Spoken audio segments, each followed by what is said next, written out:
Hey everyone, and welcome to a very special guide. There's no doubt that World of Warcraft PvP is incredibly unique, and while it offers plenty of casual formats, it's rated arena that sees the most competition. Unfortunately, some players struggle a little more than others to get the most out of themselves, which results in them being stuck in duelist, rival, or even challenger ratings. Well, don't fret, as today we're bringing you the ultimate guide to escaping low CR, specifically our top 7 ways in which you can start to improve as a player and break through those barriers that are holding you back. Without further ado, let's get right into it. The most fundamental part of WoW Arena is picking a class that you actually enjoy playing. This might seem obvious, but choosing a class that you have fun playing will improve every other part of your arena experience. There's nothing worse than struggling to gain rating on a class that you don't enjoy. If playing the class feels like a chore, and if you don't even have fun while winning, maybe it's best to try another class or spec. The class and spec you choose should reflect both your playstyle and your personality. Are you the type of player who likes to control the enemy team and play defensive?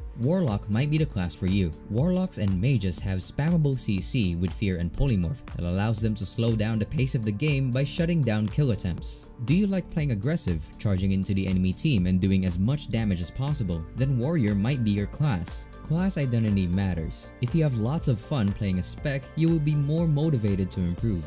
And always try to have fun. It feels better to achieve your arena goals if you're able to have fun while doing it. Playing your character might be hard at times, but it should never feel like a chore. Once you have found a class that you can identify with, focus on mastering its fundamentals. This starts with understanding your class and spec and learning everything there is to know about your character. Make sure you are reading every spell, talent, and soulbind. There are many different ways your spells, talents, and soulbinds interact with each other. There are so many spell modifiers and micro interactions between abilities. For Resto Druids, the amount of healing done by your Nature Swiftness regrowth depends on how many hots a target has, whether or not Soul of the Forest is active, and if it's used with Nature Swiftness. Resto Druid Mastery, Soul of the Forest, and Nature Swiftness all modify the amount of healing this single spell will do. If you didn't know these interactions, you could be missing out on a lot of healing. Obviously, this example is just for Resto Druids, but this should illustrate how deep the interactions between abilities can be for every class. Learning how all of your spells and talents interact allows you to maximize the efficiency of your spells. Once you have mastered your character, try to learn as much as you can about other classes and specs. It might seem daunting, but the more you learn about other classes, the better equipped you will be when fighting them in arena. You don't have to treat Wowhead like an encyclopedia, studying every spec for hours, but you should make some effort in understanding the core abilities of other classes. The first thing you should learn are the cooldowns of each spec. Not only should you read exactly what these cooldowns do, but you should pay close attention to their spell icon and any animations that they create. Offensive cooldowns are especially important to recognize visually and audibly. A spell like Combustion for Fire Mages has a distinct icon, spell animation, and sound that you need to be able to recognize. If you don't know what an offensive cooldown does or what it looks like, you may find yourself reacting too late. Finally, make sure you make the most out of your UI and macros. This can be an overlooked part of gameplay, but it's really important.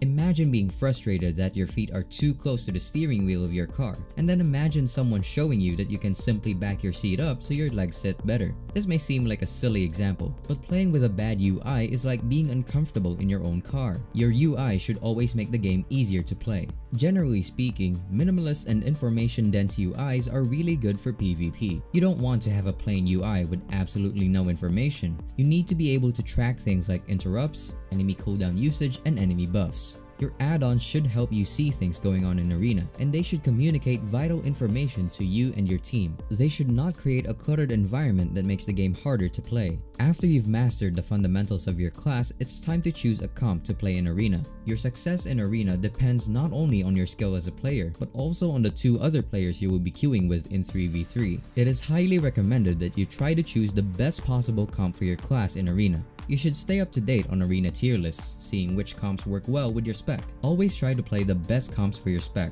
and if possible, try to pick a meta comp that suits your playstyle. If possible, try to stick with 1 or 2 core comps the entire season. Remember that each comp requires a unique skill set and a unique set of strategies. Arena is all about repetition and muscle memory. The more you play a single comp, the more you learn its nuances. The more experience you have with your comp will make you better suited for recognizing patterns in arena games, such as knowing when you can or cannot trinket, which targets are best, when to use cooldowns, and so on. Arena comps tend to fall somewhere on a spectrum of aggression and control. Whether you like fast-paced arena games or slow methodical control-based setups, try to pick a meta comp that is not only strong but also fun for you to play. Picking a strong comp is important because it will give you a better perspective on the game and will give you a higher chance at gaining rating. Competing against other meta-dominant comps allows you to engage with core competitive gameplay. It can be fun to play a non-meta comp, just know that it might hinder your progress as a player. There is nothing more frustrating than losing arena matches because your comp is weak.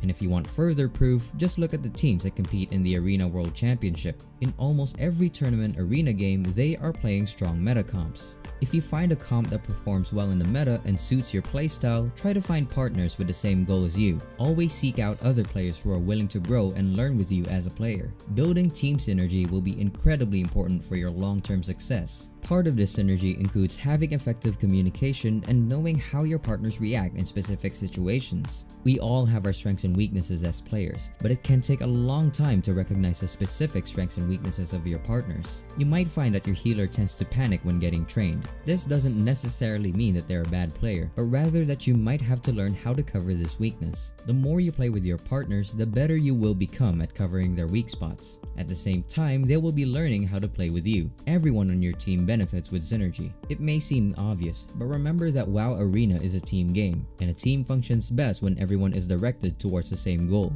It might be fun to have a queue session with someone much higher rating than you, or to queue with friends at low CR. But if your goal is to improve as a player, you should think about long-term commitments. A queue session only lasts for a day, but an arena season lasts for months. Jumping from team to team can dramatically change your arena rating, so it makes your progress as a player much harder to track. Having a stable arena team with the same set of goals will help you build team synergy and will give you a clearer view of your own progress as a player. If you manage to find 2 other players who are willing to follow you on your journey to Gladiator and beyond, your next goal should be learning how to effectively communicate in arena. Communication is one of the most important parts of gameplay, and it's probably one of the most difficult things to get right. There's this important balance you need to remember when communicating. You don't want to say nothing during an arena game, and on the other end of the spectrum, you shouldn't be talking over your partners the entire game. Not only is it just rude to talk over your friends, but it might drown out the information that they're trying to communicate. They might be out of mana or out of cooldowns in a crucial moment, and you might not be aware of this due to poor communication.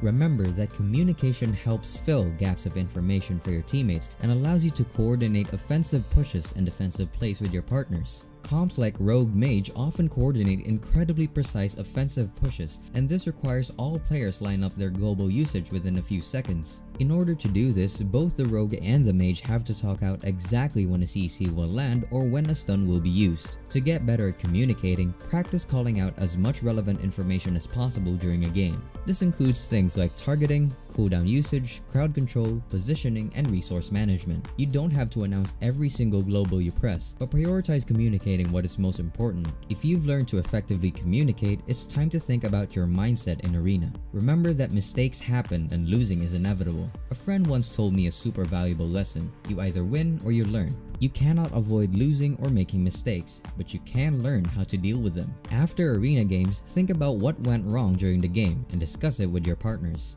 Maybe you died because you didn't use a defensive cooldown in time, or maybe your healer didn't manage mana properly until it was too late. Take the time to talk about the specific details of an arena match. You should think about your mistakes and try to find active solutions to employ next time you're in a similar situation. Think about every single way you could have reacted and ask if there was a more optimal line of play. For instance, you might have a strong defensive cooldown and weak defensive cooldown. If you died while pressing your weak defensive cooldown only, it indicates that your stronger cooldown or even both cooldowns were necessary. While you're doing this, try to bring out the best in your teammates. The worst thing you can do is rage at your arena partner. Getting angry and yelling can really hurt a queue session because it makes the playing environment worse for everybody. Being aggressively confrontational makes people less likely to want to play with you. Focus on positive reinforcement. If your partner does something cool or skilled in arena, recognize it. People are more likely to repeat behavior when they feel rewarded for it. And remember, don't hate the player or hate the game. You cannot change class balance. You cannot nerf your opponents and buff yourself. Focus on the things you can control.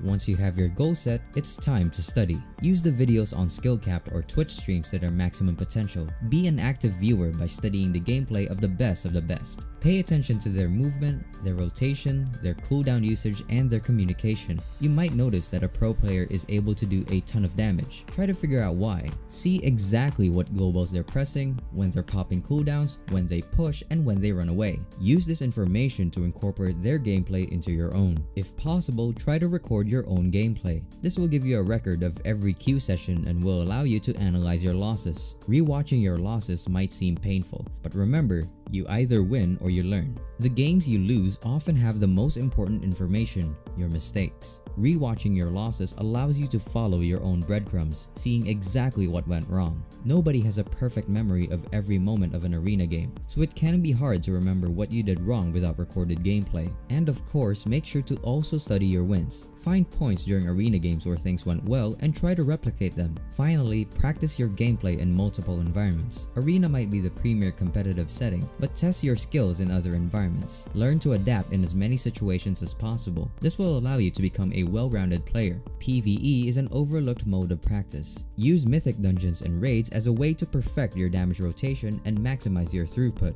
Alright guys, that concludes this guide on how you can start to escape low CR. Let us know in the comments below if you'd like to see more content like this. Thanks for watching, and we'll see you next time.